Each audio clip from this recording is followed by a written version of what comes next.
Hello guys, let's go పావేరమల్లి.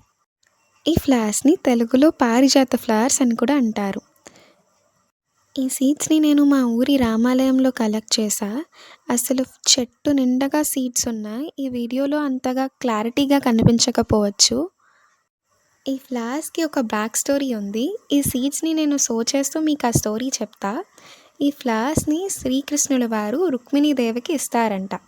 ఈ విషయం నారదుల వారు చూసి సత్యభామకు వెళ్ళి చెప్తారంట. అయితే సత్యభామ కూడా శ్రీకృష్ణ వారిని నాకు ఈ పువ్వులు కావాలని అడుగుతుందంట. అయితే శ్రీకృష్ణుడు సత్యభామ కలిసి స్వర్గానికి వెళ్తారంట. ఇంద్రుడికి ఈ విషయం తెలిసి శ్రీకృష్ణుడితో యుద్ధం జరుగుతుందంట. అయితే శ్రీకృష్ణుడు ఆ యుద్ధంలో గెలిచి ఈ చెట్టుని భూమి మీదకి తెస్తాడంట. అందుకే ఈ ఫ్లవర్స్‌ని భూమి మీద పడిన తర్వాతే మనం దేవుడికి పెట్టాలి. జనరల్లీ ఏ ఫ్లవర్స్ అయినా నేల మీద పడితే అవి దేవుడికి పెట్టకూడదు.